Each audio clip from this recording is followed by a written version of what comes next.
నగరంలో రోజురోజుకి కబ్జాదారులు పెరిగిపోతున్నారు. అక్రమ సొమ్ముకు ఆశపడి ప్రభుత్వ భూములు, రైతుల భూములను స్వాహా చేస్తున్నారు. అదేమని అడిగితే బెదిరింపులకు పాల్పడుతున్నారు. ఇలాంటి ఘటనే రంగారెడ్డి జిల్లా చీవెళ్ల నియోజకవర్గంలో చోటు చేసుకుంది. రంగారెడ్డి జిల్లా ఎక్స్పీరియం ఇకో పార్క్ యజమాని రామ్దేవరావు ఆగడాలు రైతులను భయాందోళనకు గురిచేస్తున్నాయి. 305 సర్వే నెంబర్లో ఎరికలి సత్యమ్మకు చెందిన 1.20 గుంటల భూమిని 5 సంవత్సరాలకు లీజుకిచ్చామని రైతులు చెబుతున్నారు. కేవలం భూమిలో రాళ్లు వేసుకుంటా అని చెప్పిన కారణంగానే లీజుకిచ్చామని తెలిపారు. లీజు ఒప్పంద పత్రాలపై సంతకాలు తీసుకున్న రామ్దేవరావు డబ్బులు రేపిస్తానని చెప్పి ఇప్పటి వరకు ₹1 కూడా ఇవ్వలేదని ఆరోపిస్తున్నారు. అంతేకాకుండా ఒరిజినల్ లీజు పత్రాలు కూడా ఇవ్వలేదని వాపోతున్నారు. నాకు రామ్దేవ్ నన్ను తిట్కము సురువు పెట్టిండు. అరే మెంటల్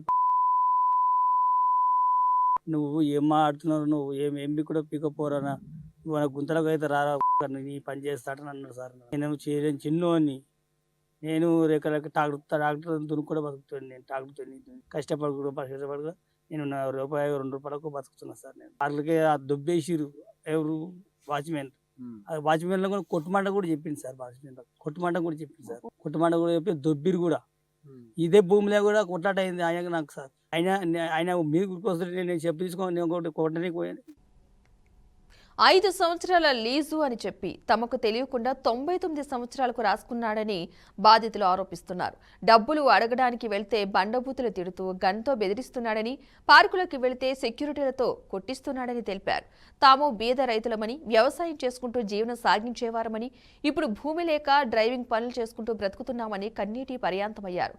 ప్రభుత్వం రామ్దేవరావుపై చర్యలు చేపట్టి తమ భూమిని తమకు తిరిగి ఇప్పించి వ్యవసాయం చేసుకునే అవకాశం కల్పించాలని రైతులు కోరుతున్నారు.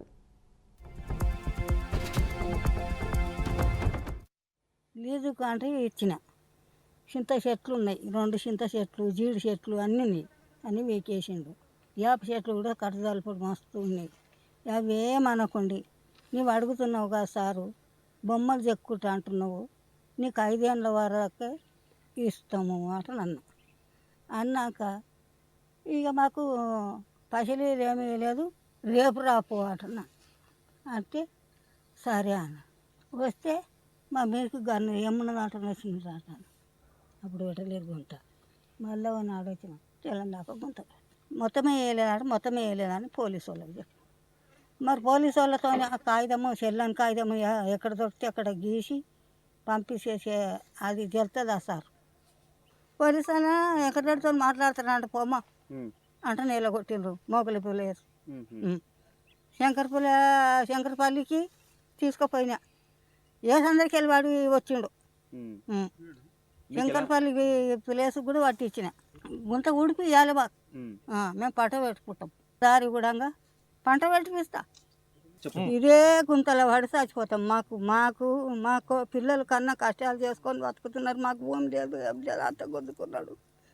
మరి ఇప్పుడు మాకు ఏం రైట్. ఇదే అంశానికి సంబంధించిన పూర్తి సమాచారాన్ని మా ప్రతినిధి రామకృష్ణ అందిస్తారు. రామకృష్ణ, చెప్పండి, ఈ అంశానికి సంబంధించిన పూర్తి వివరాలు ఏంటి అసలు? పద్మ, ఏదైతే రంగారెడ్డి జిల్లా చేవెళ్ల నియోజకవర్గ పరిధిలో చోటు చేసుకున్నటువంటి ఎక్స్పీరియం ఎకో పార్క్, ఇది దాదాపుగా దీనికి సంబంధించి ఓనర్ ఎవరైతే ఉన్నారో రామ్దేవరావు రైతుల్ని ఇంటెన్షనల్ గా ఏదైతే మోసం చేయాలనే ఒక ఆలోచనతోనే ఈ వ్యవహారం అంతా ప్రీ ప్లాన్డ్ గా చేసినట్లుగా కూడా వీళ్ళు చెప్తున్న దీనికి ఆధారంగా మనం చెప్పవచ్చు. మెయిన్ గా ఈ సర్వే నంబర్ 305 సర్వే నెంబర్ ఏదైతే ఉందో ఎరుకుల సత్యమ్మ పేరు మీద ఉంది. ఇది దాదాపుగా ఎకరం 20 గుంటల భూమి ఉంది. వాళ్ళకి చెప్పింది 5 సంవత్సరాల పాటు లీజుకు తీసుకుంటాము, సంవత్సరం కూడా నెల మీరు ఎట్లా అంటే అట్లా మీకు అమౌంట్ పే చేస్తాము అని చెప్పి వాళ్ళకి నమ్మబలికారు. కేవలం మేము బిజినెస్ పర్పస్ కోసమే తీసుకుంటున్నాము, అక్కడ రాళ్లు వేసుకుంటాము అని ఫస్ట్ రైతులకు చెప్పారు.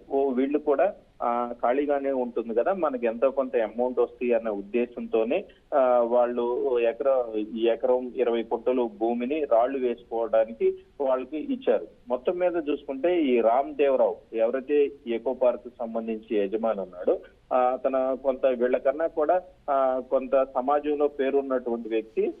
సమాజంలో పేరున్న నేపథ్యంలో వీళ్ళు నన్ను ఏం చేయరు అనే ఉద్దేశంతోనే దానికి సంబంధించి కూడా మీరు నాకు 5 సంవత్సరాల పాటు లీజ్కి ఇవ్వాలి, దానికి సంబంధించి అగ్రిమెంట్ కూడా చేసుకున్నాము అని చెప్పి వీళ్ళకి కొంత చదువు లేకపోవడంతో 5 సంవత్సరాలది కాస్త సంవత్సరాలు ఏదైతే లీగల్ పరంగా ఉంటుందో దాన్ని 99 సంవత్సరాలని రాసి వాళ్ళతో వేలు ముద్రలు ఇవన్నీ కూడా వేయించుకున్న దాఖలైతే కనిపిస్తున్న వాళ్ళు చెప్పిన దాని ప్రకారం. సో మొత్తం మీద చూసుకున్నట్లయితే దీనికి సంబంధించి ఏదైతే అమౌంట్ అద్దె చెల్లిస్తానని చెప్పాడో ఇప్పుడు వరకు కూడా వాళ్ళకి రూపాయి రాకపోగా దాన్ని కబ్జా చేసేందుకు ప్రయత్నిస్తున్నాడు, కబ్జా చేస్తున్నాడు, మమ్మల్ని బెదిరిస్తున్నాడు, ఎవరితో చెప్పుకోండి అనే ధోరణిలో వ్యవహరిస్తున్నాడని బాధ్యతలు చెప్తున్న దాని ప్రకారం వస్తే మనం చూసుకోవచ్చు. మెయిన్ గా దీనికి సంబంధించి ఏదైతే పాపం వీళ్ళు కుటుంబం ఉందో, వీళ్ళు నిరుపేద కుటుంబం, వీళ్ళు ఏదైతే వ్యవసాయ భూమికి సంబంధించి